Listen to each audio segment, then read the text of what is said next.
10 at night, April 14th, 1865. A man sits at a hotel bar with a knife under his coat. He has rented a room 1 floor above the Vice President of the United States. He orders another drink. 3 men were marked to die that night. You know what happened to the first one. The second was stabbed 5 times in his own bed and he lived. The third was never touched at all. By morning, the third man was President of the United States, and half of Washington decided that was not luck.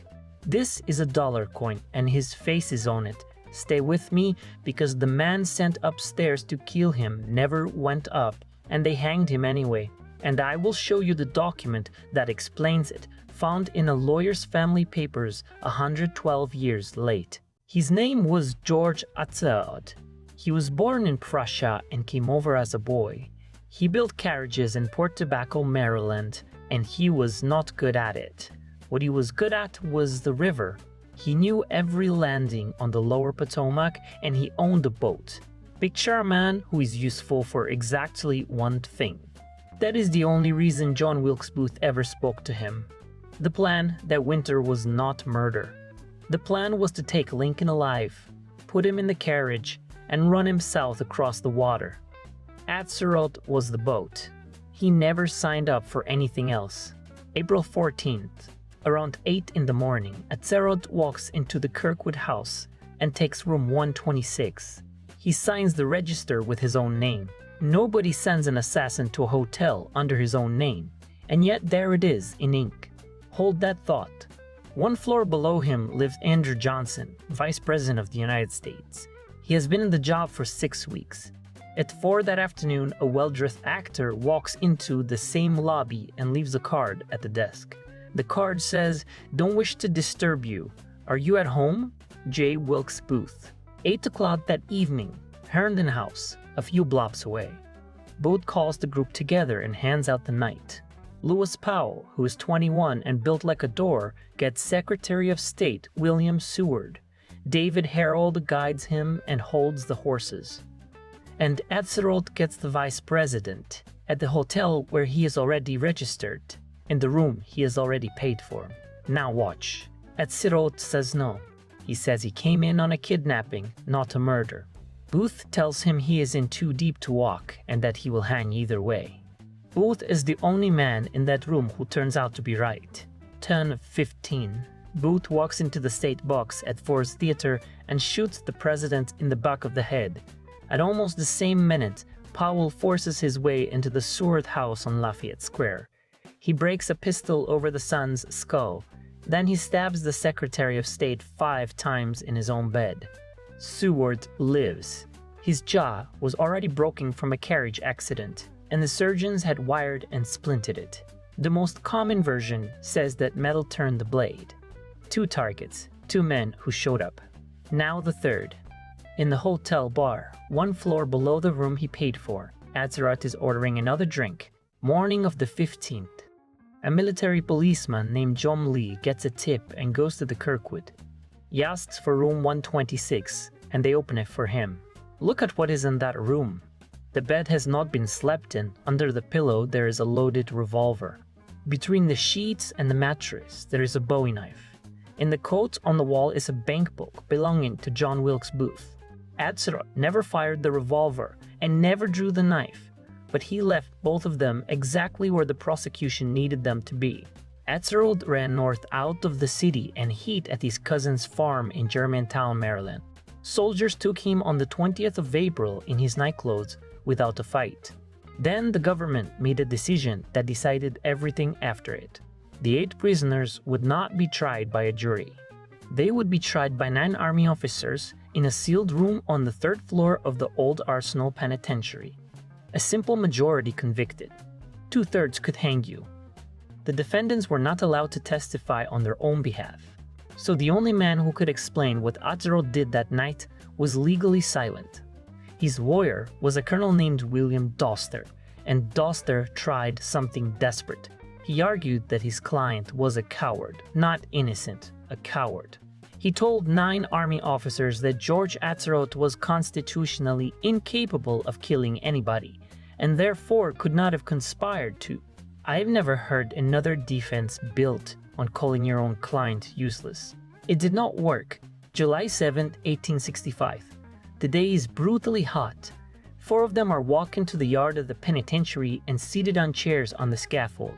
Soldiers hold umbrellas over their heads against the sun.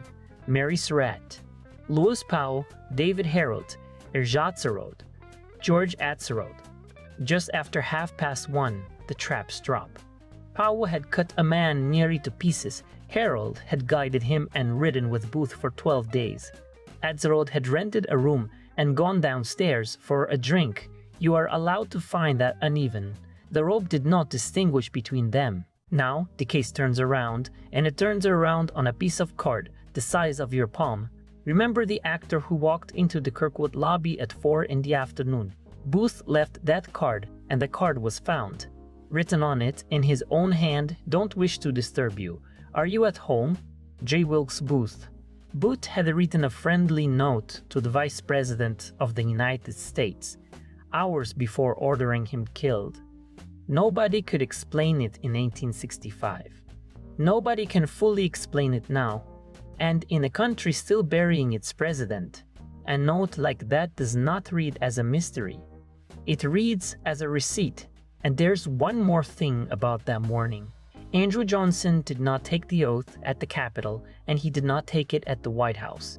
At about 10 in the morning, Chief Justice Salmon Chase swore him in as President of the United States. It happened in a parlor of the Kirkwood House, the same hotel. Read that twice. One staircase away from room 126, where the loaded revolver was found under the pillow.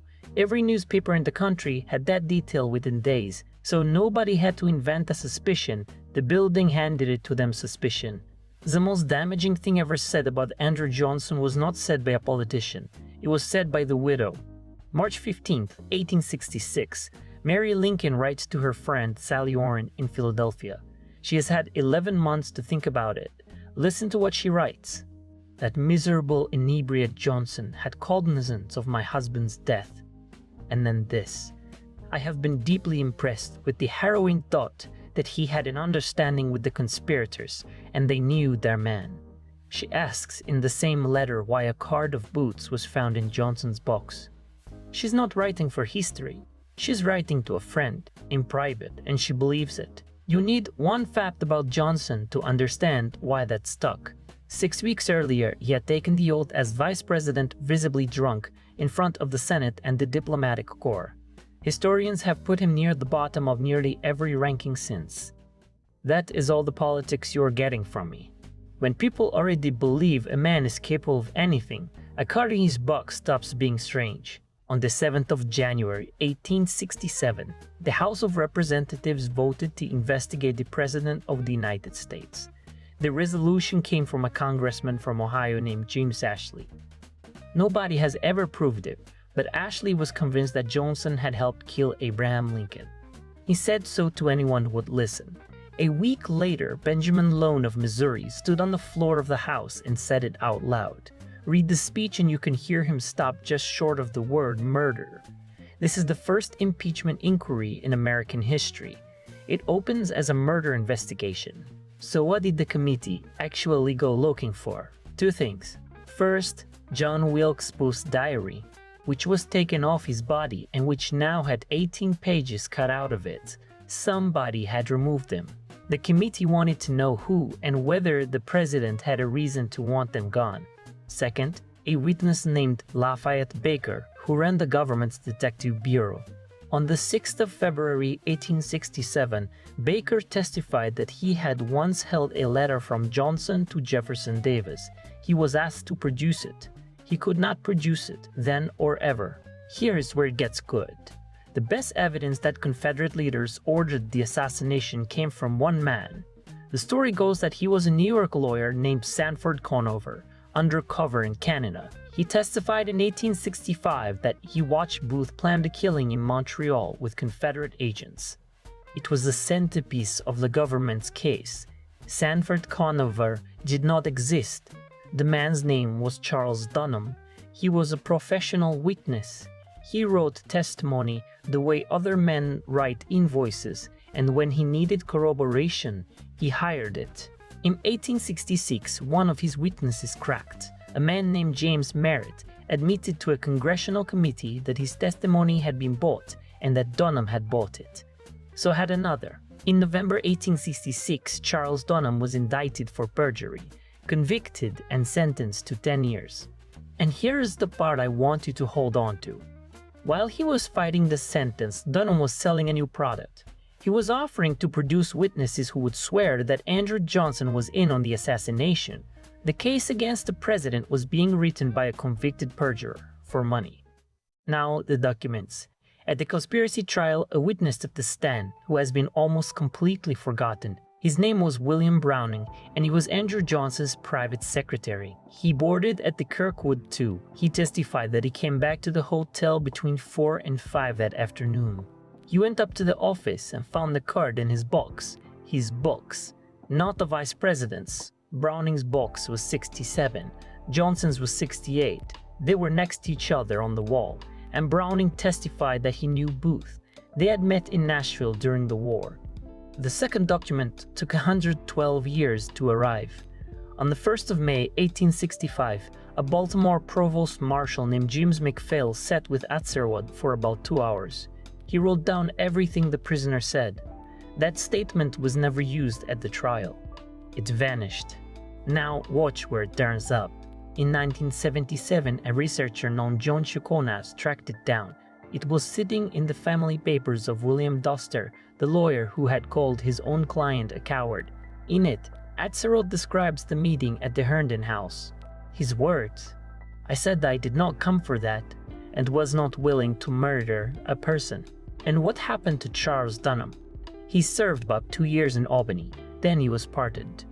The pardon was signed in 1869 by Andrew Johnson. The man who spent 3 years trying to prove the president helped murder Lincoln walked free on that president's signature. I have read a lot of endings. That one still gets me. So here is where it lands. In 2011, the United States put Andrew Johnson on a dollar coin. The portrait is by Don Everhart. Almost 2 million of these proofs were struck in San Francisco. 1,972,1863. This one grades 69 out of 70, and the 8,277 others grade exactly the same. 1,639 grade higher. It is not rare, and I am not going to pretend to you that it is.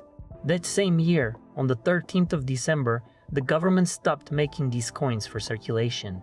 The vaults already held about $1.5 billion coins.